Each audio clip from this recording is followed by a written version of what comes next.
제가 읽겠습니다. 1, 2절 제가 읽고요. 3절 다 같이 함께 읽겠습니다. 느헤미야기 13장 1절. 그날에 백성이 듣는 가운데서 그들이 모세의 책을 낭독하였는데 그 안에 기록된 것이 발견되었으니 곧 암몬 족속과 모압 족속은 영원토록 하나님의 회중 안으로 들어오지 못하리니. 2절. 이는 그들이 빵과 물을 가지고 이스라엘 자손을 맞이하지 아니하고 오히려 그들을 대적하려고 발람을 고용하여 그가 그들을 저주하게 하였기 때문이라. 그러나 우리 하나님께서 그 저주를 돌이켜 복이 되게 하셨다 하는 것이더라. 우리 함께 3절 읽겠습니다. 이제 그들이 그 율법을 들었을 때 이 일이 일어났으니 곧 그들이 섞여 사는 모든 무리를 이스라엘에서 분리시켰더라. 아멘. 오늘 말씀 제목은 그 저주를 돌이켜 복이 되게 하셨다. 하나님께서 그 저주를 돌이켜 복이 되게 하셨다라는 제목입니다. 우리 성벽 봉헌식 후에 느헤미야와 백성들은 이제 제사장들과 레위인들에게 몫을 나눠 주었습니다. 이제 그것은 그들의 삶에서 가장 우선적인 일이었습니다. 바로 하나님과의 관계, 꼭 그들의 신앙생활을 위해서 그들이 반드시 해야 할 우선순위를 지켰습니다. 하나님을 경배하는 교회는 내부적으로 이 영적인 역량을 이렇게 강화해야 합니다. 그래야 우리가 외부의 세력들을 대항할 준비를 할 수 있습니다. 자, 이제 그들은 내외부적인 강화를 위해서 이제 질서를 하나씩 세워갑니다. 그 근거는 성경 말씀이었습니다. 자, 그래서 하나님과 백성들의 그 중간 역할을 했던 이 제사장들, 레위인들의 몫을 그들이 나누어 주었던 겁니다. 자, 이제 몫을 받은 그들은 백성들에게 영적인 것들을 주는 그 일을 했습니다. 특별히 오늘 1절을 보니까요, 그들이 모세의 책을 낭독했다 했습니다. 바로 하나님의 말씀을 가르치는 일을 했던 거죠. 자, 오늘 본문 1, 2절에 따르면 그 모세의 책에서 무엇을 가지고 그들을 가르쳤습니까? 바로 암몬과 모압 족속은 영원토록 하나님의 회중에 들어오지 못한다라는 내용이었던 거예요. 자, 그 내용은 구약성경 어디에서 기록된 것일까요? 어디에 기록된 것일까요? 자, 바로 신명기의 말씀이었습니다. 신명기 23장이었고요. 바로 이집트의 그 속박에서 나온 이스라엘 백성이 40년의 광야 생활을 끝내고 이제 요르단 동편으로 이동할 때였습니다. 자, 신명기 23장으로 한번 가볼까요? 암몬 족속과 모압 족속은 주의 회중에 들어오지 못하리니 그들의 10대까지라도 주의 회중에 영원히 들어오지 못하리라. 이는 너희가 이집트에서 나올 때에 그들이 빵과 물을 가지고 길에서 너희를 맞이하지 아니하였고 메소포타미아의 부돌에서 부올의 아들 발람을 사서 너를 대적하여 저주하게 하였기 때문이니라. 그럼에도 불구하고 주 내 하나님께서 발람에게 귀를 기울이지 아니하시고 오직 주 내 하나님께서 그 저주를 돌이키사 내게 복이 되게 하셨으니 이는 주 내 하나님께서 너를 사랑하셨기 때문이라. 함께 6절 읽겠습니다. 너는 내 평생 그들의 화평과 형통을 영원토록 구하지 말지니라. 아멘. 자, 암몬 족속과 모압 족속은 이스라엘 민족과 같은 조상을 두고 있었어요. 자, 그 조상 누구였을까요? 아브라함의 아버지였습니다. 누굴까요? 아브라함의 아버지?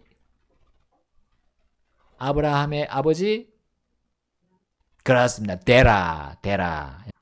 바로 아브라함의 형제인 하란의 아들 누구죠? 아브라함의 조카 롯이 두 아들이 있었잖아요. 두 아들. 자, 그 두 아들이 모압과 암몬이었습니다. 자, 그 아들은 언제 낳았나요? 언제? 예, 맞습니다. 롯이 소돔과 고모라에 살다가 하나님의 긍휼로 겨우 빠져나왔을 그때였습니다. 그의 아내는 뒤를 돌아보다가 소금 기둥이 되었어요. 이후에 그의 두 딸이 아버지에게 들어가서 임신을 했는데, 자, 맏딸이 낳은 아들이 바로 모압이었고, 작은 딸이 낳은 아들이 암몬이었던 겁니다. 자, 이들의 후손이 이제 요르단 강 동편에서 유목 생활하는 민족이 되었습니다. 자, 그들은 가나안 땅, 이 요르단 서쪽에 있는 가나안 땅의 민족들과 이 요르단을 경계로 적당한 선을 유지하면서 번성했습니다. 자, 그런데 이집트에서 이제 나와서 가나안 땅으로 올라오는 이 이스라엘 백성을 이들이 어떻게 대우했다고요? 앞에 나왔죠? 우리 느헤미야에 나왔고 지금 신명기에도 나온 것처럼 이스라엘이 가는 길을 그들이 내어주지 않았습니다. 심지어 막았어요. 빵과 물을 가지고 그들을 맞이해 줘야 되는데 막았던 겁니다. 자, 이제 그것이 민수기에서 이제 정확하게 발람과 함께 나오게 됩니다. 자, 모압과 암몬은 이스라엘이 가나안 땅으로 들어가도록 길만 내어주면 되는 것인데, 그러나 그들은 이스라엘을 결코 믿지 않았어요. 이것은 그들이 하나님에 대해서도 믿지 않았던 것을 보여줍니다. 자, 그러므로 이제 이스라엘과 어떻게 해야 됩니까?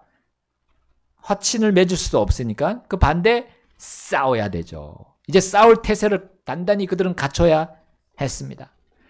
자, 이제 특히 모압 왕 발락이 이스라엘과 대치 중에서 이제 특별한 공격 카드를 딱 내세웠어요. 자, 그게 바로 점쟁이 발람을 사용하는 거였어요. 점쟁이였어요, 발람이. 그러나 하나님은 이스라엘을 사랑하셨고 그들을 지켜주셨습니다. 곧 점쟁이 발람에게 하나님께서 임하셔서 그가 그분의 말, 곧 이스라엘을 향한 축복의 말만 전달하라고 명하셨습니다. 여러분, 모압과 암몬은 이스라엘에게 저주의 말을 퍼불 그런 하나의 인물로 발람을 내세웠던 거예요. 여러분, 이 말이 주는 그 효력이 어마어마하잖아요. 자, 우리는 정치계에서 이 여론을 형성하려고 애를 씁니다. 왜냐하면 다양한 사람들을 말로써 하나가 되게 할 때 거기서 강력한 힘이 나온다고 사람들은 생각하기 때문이에요. 그들이 생각하는 건 권력인데 하나님이 그렇게 권력 주지 않으세요. 근데 사람들의 생각은 여론을 쫙 잡아버리면, 그리고 어떤 특정한 인물을 딱 내세워서 다수의 언론이 그 한 사람을 저주할 때 많은 사람들이 똑같이 그런 생각을, 부정적인 시각을 갖도록 한다는 겁니다. 이것이 말입니다. 곧 메시지입니다.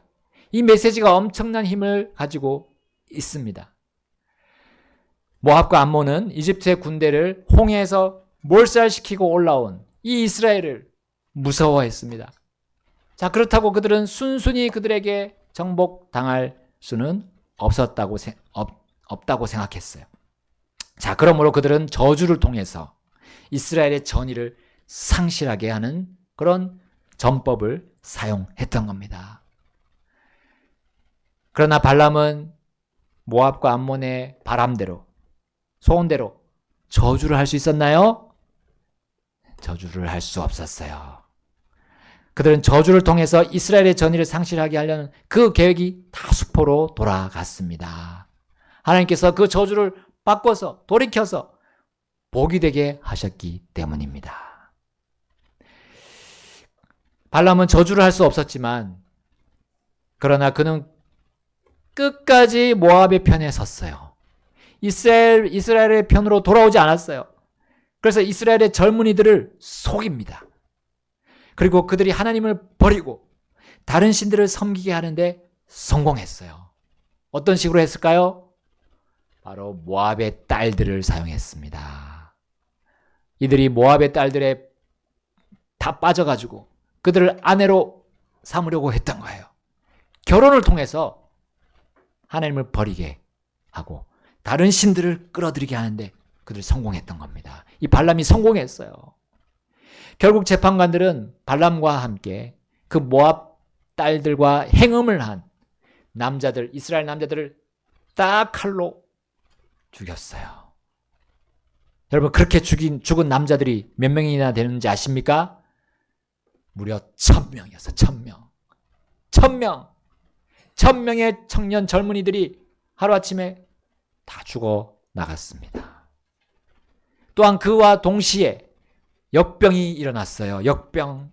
그래서 심지어 23,000명의 이스라엘 백성이 죽었습니다. 그 일에 가담한 거죠. 바로 발람의 잘못된 교리를 붙잡다가 이렇게 멸망당한 자들이 24,000명이었어요. 총 24,000명. 발람의 교리가 무엇입니까? 신약 성경에서 말씀하고 있어요. 바로 불의의 삭슬 사랑하는 것이었습니다. 불의의 삭슬 사랑하는 것이었습니다.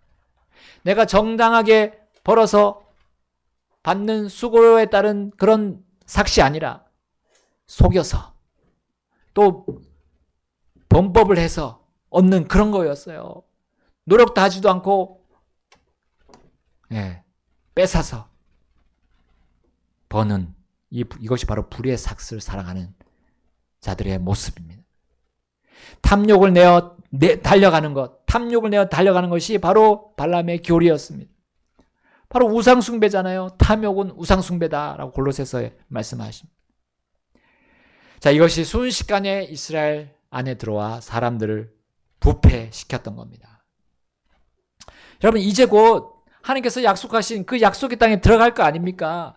젖과 꿀이 흐르는 그 가나안 땅 들어가서 이제 진리 안에서 자유를 누릴 수 있는 그들이 였던 겁니다.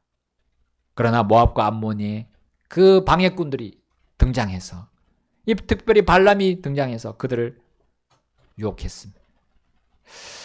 여러분, 모압과 암몬은 사실 가나안 땅의 그 사악한 민족들과 별반 다르지 않았던 거예요. 여러분, 그들의 조상 롯이 어떤 끔찍한 일을 당했습니까? 소돔과 고모라에 정착해서 살다가 당하지 않아도 될 시험과 곤욕을 당하지 않았습니까? 그래서 겨우겨우 거기서 빠져나오지 않았습니까? 그런데 그들 다 잊었어요. 그들이 정말 대대손손 기억해야 할 바른 역사, 그들을 바르게 인도할 그 역사를 그들이 거절했어요. 무시했어요. 하나님 중심의 그 역사를 그들은 버렸어요. 그 대신 무엇을 가져옵니까? 사악한 민족들인 요르단 서쪽의 가나안 민족들의 그 잘못된 역사를 가져왔어요. 사람의 역사를 가져온 거예요. 사람 중심, 인본주의 그런 역사들을 가져와서 살았던 겁니다. 여러분, 아브라함 시대에 이 가나안의 민족들은 하나님의 영적인 선포자, 이 바로 아브라함을 잘 알고 있었습니다. 그들은 하나님을 경외하는 이 아브라함에게서 진리를 전달받았어요. 그리고 은혜도 전달받았을 것이 분명합니다. 그 진리와 은혜는 소돔과 고모라가 하루아침에 하늘에서 떨어진 불과 유황, 그 비로 인해서 잿더미로 바뀌는 그런 모습으로 증명이 되었습니다. 하나님을 믿고 신실하게 따르는 아브라함과 이삭과 야곱이 정말 복을 받을 수 없는 상황에서도 그들은 복을 받는 놀랍고 기이한 장면 그들이 봤습니다. 그들은 마음만 먹으면 아브라함, 이삭, 야곱 그리고 그의 가족들을 쳐서 멸망시킬 수도 있었어요. 이 가나안의 민족들. 그런데 어떻게 된 일인지 그들에게 손가락 까딱 할 수도 없었어요. 그들의 머리카락 한 가닥도 취할 수 없었습니다.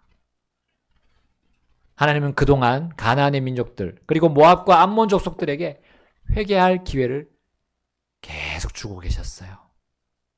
그러나 그들은 끝까지 거부했습니다. 저주가 아니라 저주를 복으로 돌이킬 수 있는 그 하나님의 모습들을 다 보여주셨어요. 그럼에도 그들은 그것도 거부했습니다. 그리고 이제 드디어 때가 되었습니다. 이스라엘 백성이 이집트로 들어간 지 몇 년이 지났습니까? 430년이 지난 뒤에 그들이 그곳을 나왔습니다. 하나님께서 그 기간 동안 그들이 돌이킬 기회를 얼마나 많이 주셨습니까? 이제 이스라엘을 통해서 그들을 심판하실 계획을 실행하셨던 거예요. 그들은 철저히 멸망받기에 합당했습니다. 왜냐하면 그들은 자기들의 고집대로만 살아왔어요.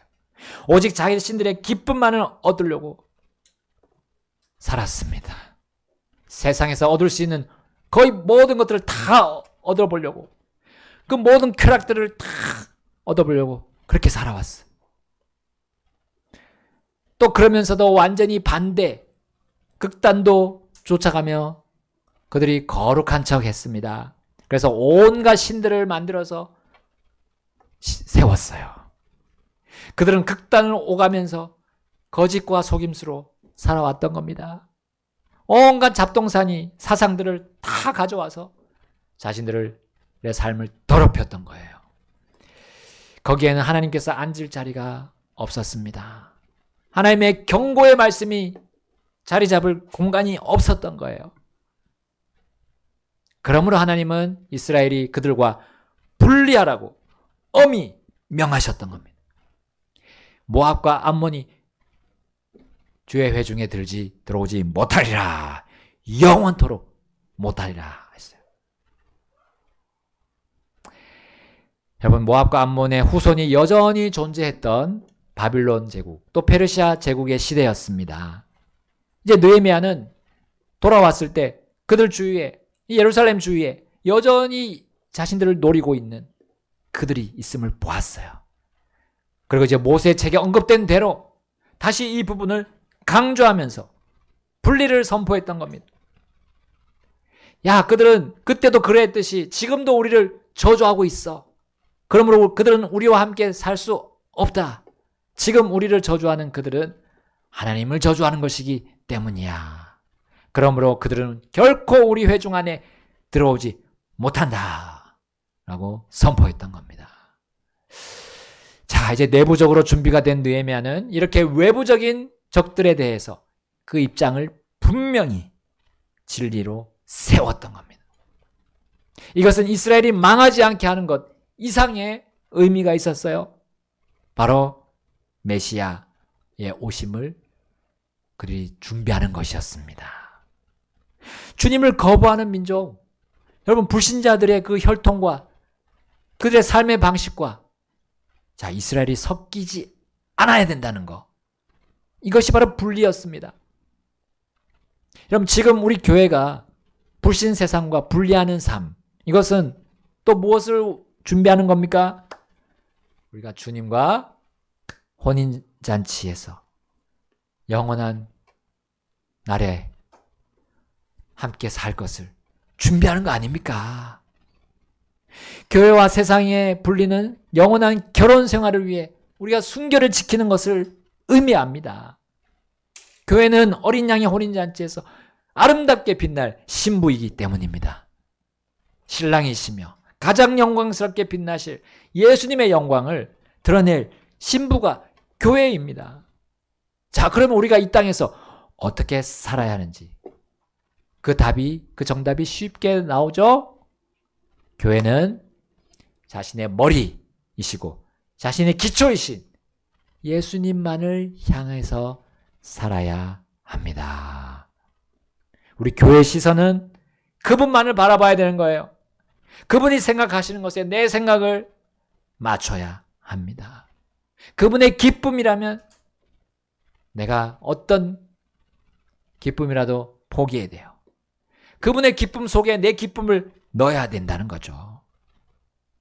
여러분, 이 땅에서 우리가 주님을 향해 살지 못하도록 유혹하고 위협하며 조장하는 세력들이 마치 이 암몬과 모압같이 우리를 저주하고 있습니다. 저주의 메시지를 선포하고 있어요. 각종 매스미디어 통해서 알리고 있습니다. 그들은 비난을 위한 비판을 합니다. 우리가 세상과 분리할 이유들이 넘쳐나는 거예요. 성도가, 이 교회가 세상과 분리해야 될 이유들이 너무나 많습니다. 자, 불신 세상은 발람과 같은 이 점쟁이들을 동원합니다. 그들은 미래를 예측한다고 합니다. 마치 일어날 것처럼 얘기합니다. 그러나 나중에 아무 일이 일어나지 않으면 입을 싹 닫습니다. 여러분, 이들은 점집에 사실 없습니다. 그들은 방송사에 있습니다. 그들은 방송을 하는 자들이에요. 번듯한 학위를 가진 박사님이라고 불립니다. 또 사람들을 윤택하게 할 기술을 연구하는 그런 연구자라고 방송사가 그들을 축혀 세웁니다. 그러면 그 방송사의 수준도 같이 올라가는 것처럼 보입니다. 서로 같이 명예와 인기, 돈을 나눠 먹는 거죠. 그리고 힘도 권력도 나눠 먹는 겁니다. 그러나 그들이 현재를 분석하는 말들, 미래를 예측하는 말들 하나하나가 결국 하나님을 저주하는 거예요. 하나님을 따르는 성도들을 저주하는 겁니다. 왜냐하면 진리와는 정반대로 말하기 때문이죠. 그러나 하나님께서는 그들의 이러한 저주가 자신과 자신을 따르는 성도들을 이기지 못하게 하십니다. 왜냐하면 분리를 명하셨습니다. 성도들은 또 분리를 하기 때문이에요. 이스라엘은 모압과 암몬의 방해에도 불구하고 그들을 쳐서 이겼습니다. 사실 거기에 미디안 족속들도 합세해서 이스라엘을 저주하고 있었던 거예요. 이 미디안 족속들 누굽니까? 저기 아라비아, 지금의 사우디아라비아 지역에 있는 그 족속들이.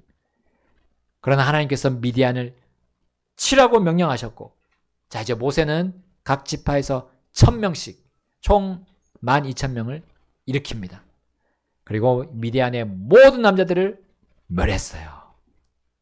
그리고 모든 여자와 아이와 함께 수많은 탈취물들을 거두게 됩니다. 이스라엘에게 대항하고 저주하는 자들 하나님은 족족 멸하셨어요. 이것은 에돔 족속을 제외한 요르단 동편에 있던 민족들을 쳐서 이기고 모든 탈취물을 거두는 결과로 이어졌습니다. 하나님께서 미디안 족속 안에 있던 이 발람에게 뭐라고 최초에 말씀하시면서 경고하셨을까요? 민수기 22장에 이렇게 되어 있습니다. 자, 민수기 한번 보겠습니다. 민수기, 신명기 앞에 있는 민수기 22장 12절 함께 읽겠습니다. 민수기 22장 12절. 발람이 이 최초의 경고를 말씀을 듣고도 그는 결국 자신의 길로 갔습니다. 자, 민수기 22장 12절 시작. 하나님께서 발람에게 이르시되 너는 그들과 함께 가지 말고 너는 그 백성을 저주하지 말지니 이는 그들이 복을 받은 자들이기 때문이라 하셨더라. 아멘. 여기 맨 앞에 나오는 그들 누굽니까? 그들과 함께 가지 말라 했어요. 누굽니까? 네? 모압. 네. 모압 왕 발락이 보낸 사람들이죠. 근데 너는 그 백성을 저주하지 말지니 했습니다. 그 백성 누굽니까? 이스라엘 백성이죠. 이는 그들이 복을 받은 자들이다 했어요. 이 그들은 누굽니까? 모압입니까? 이스라엘입니까? 예? 이스라엘이죠, 당연히. 모압이 복을 받겠습니까? 이스라엘을 지금 빵도 안 주고 물도 안 주고 싸워서 멸하려고 하는데, 자, 하나님께서 복을 주신 자들을 아무리 저주해도 결코 그 저주의 효력이 있습니까? 없습니까? 없습니다. 왜냐하면 여기 나오잖아요. 그들이 복을 받은 자들입니다. 이미 복을 받은 자들이에요. 하나님께서 복을 주신 자들 붙잡고 계십니다. 근데 누가 그 복을 뺏어가겠습니까? 하나님께서 구원하셔서 자신의 자녀이자 백성이 되게 하셨는데 누가 그들을 백성과 자녀에서 그 효력이 무효가 되게 하겠습니까? 그러므로 주위에서 아무리 하나님을 저주하는 소리가 들려도 그 모든 저주는 무엇으로 바뀐다? 무엇으로 바뀌어요? 복입니다. 그 저주의 소리는 다 복으로 바뀝니다. 그러면 우리가 저주의 소리를 들으면 들을수록 뭐가 더 늘어납니까? 복이 늘어나는 거죠. 여러분, 그러므로 우리가 주님을 위해서 산다면, 주님을 향해서 산다면 저주와 핍박을 받을 때 어떻게 해야 되죠? 슬퍼해야 됩니까? 기뻐해야 하는 거죠. 와! 내 복이 늘어난다. 왜냐하면 하나님께서 그 저주를 돌이켜서 복이 되게 하시기 때문입니다. 자, 여러분, 바빌론 포로에서 돌아온 이 유다 백성들에게 스가랴, 예언자 스가랴가 이렇게 그들을 격려했습니다. 그리고 영적인 힘을 불어넣어 주었어요. 스가랴서 8장 13절 보기. 또 이 일이 일어나리니 곧 너희가 이교도들 가운데서 저주가 되었던 것처럼 오 유다의 집과 이스라엘의 집아 그렇게 내가 너희를 구원하리니 너희가 복이 되리라. 두려워하지 말고 오직 너희 손을 강하게 하라. 아멘.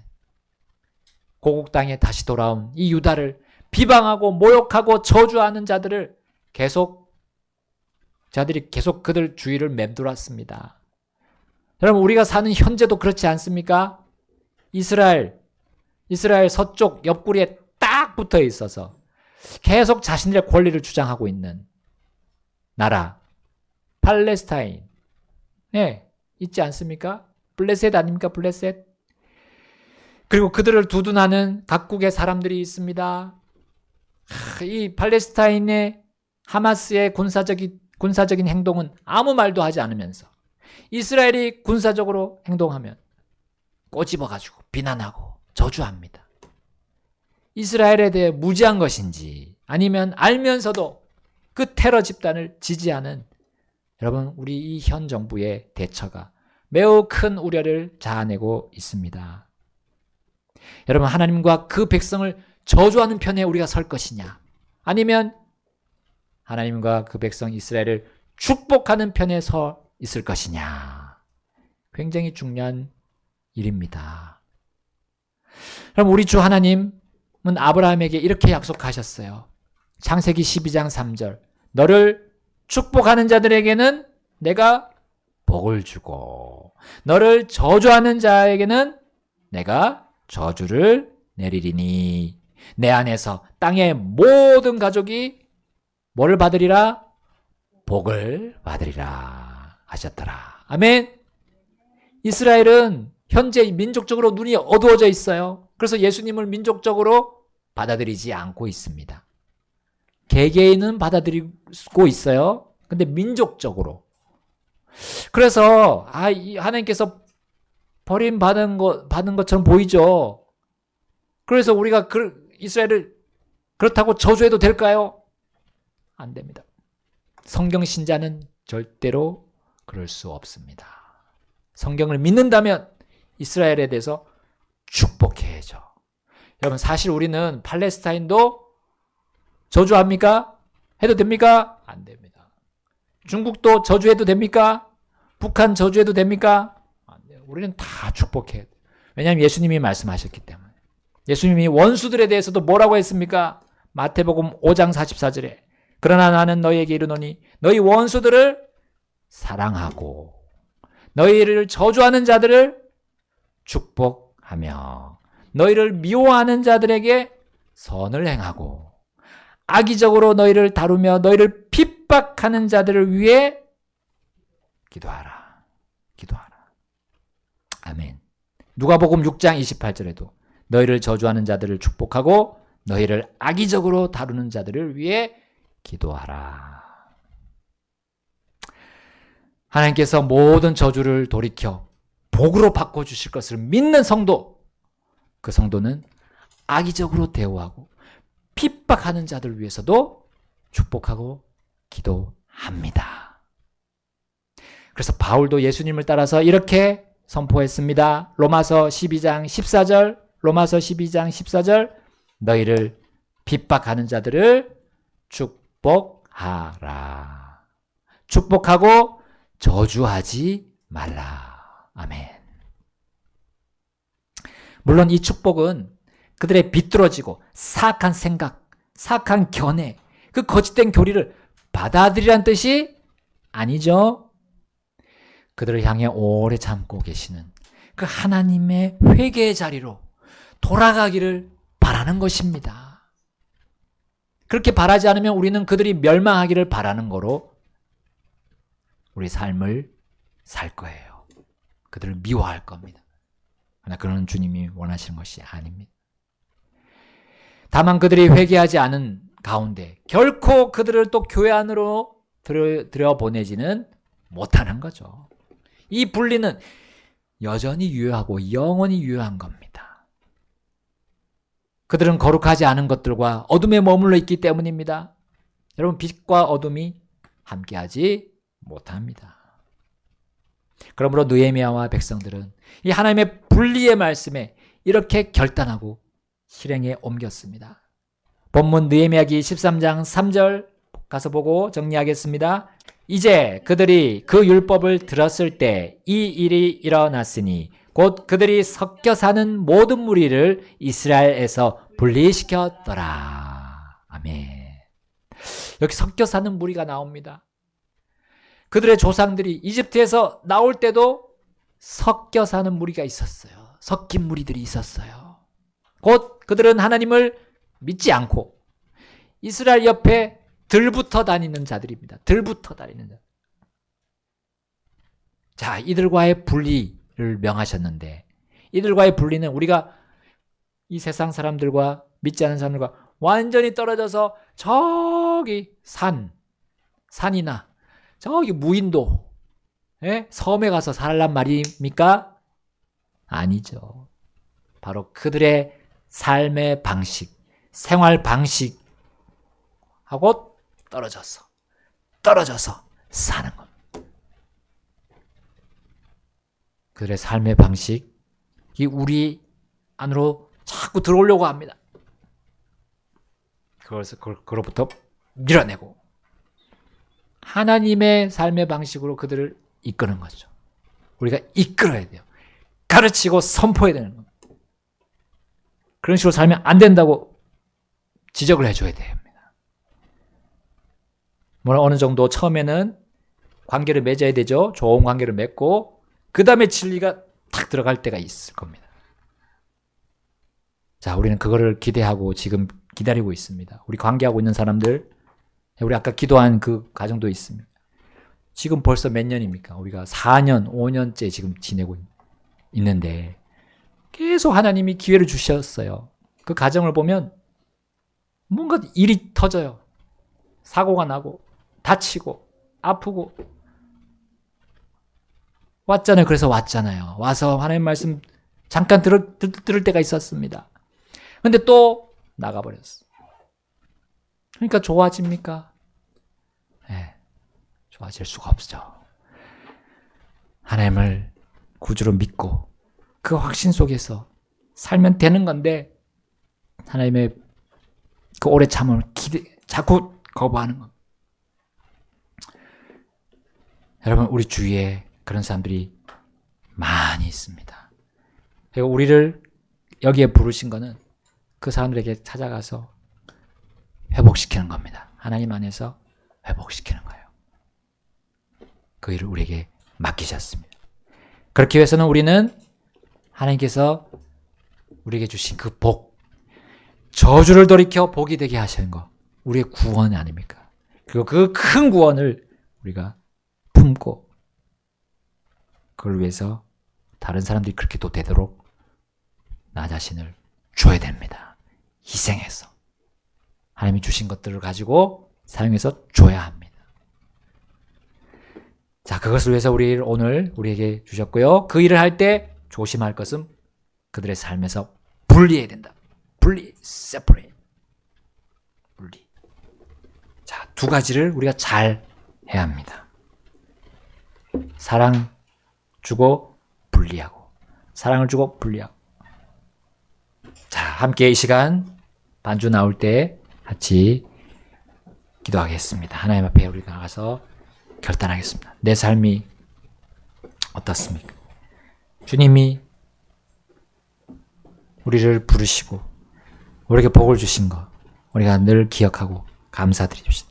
그리고 그것이 왜 그렇게 주셨는지, 왜 주님이 나에게 이 큰 구원을 허락하셨고 나를 영원한 그 복락의 장소로 인도하실 것이고 또 거기서 큰 기쁨을 주실 것인지 우리가 생각합시다. 거기서 우리가 기쁨을 만끽하기 전에 이 땅에서 우리가 주님이 걸으셨던 그 길을 가야 됩니다. 그 길이 겉으로 보기에는 힘들고 어렵지만 우리가 복음을 선포하고 그 복음으로 구원받고 회복하는 그 일을 갈망해야 됩니다. 그것을 볼 때 우리는 모든 것이 새롭게 되고 또 우리의 마음도 주님 앞으로 더 가까이 나가고 더 발전하고 더 성숙하게 될 것을 주님이 약속하셨습니다. 이 시간 주님께 우리 자신을 완전히 드리지 않겠습니까? 내어드리지 않겠습니까? 기도하겠습니다.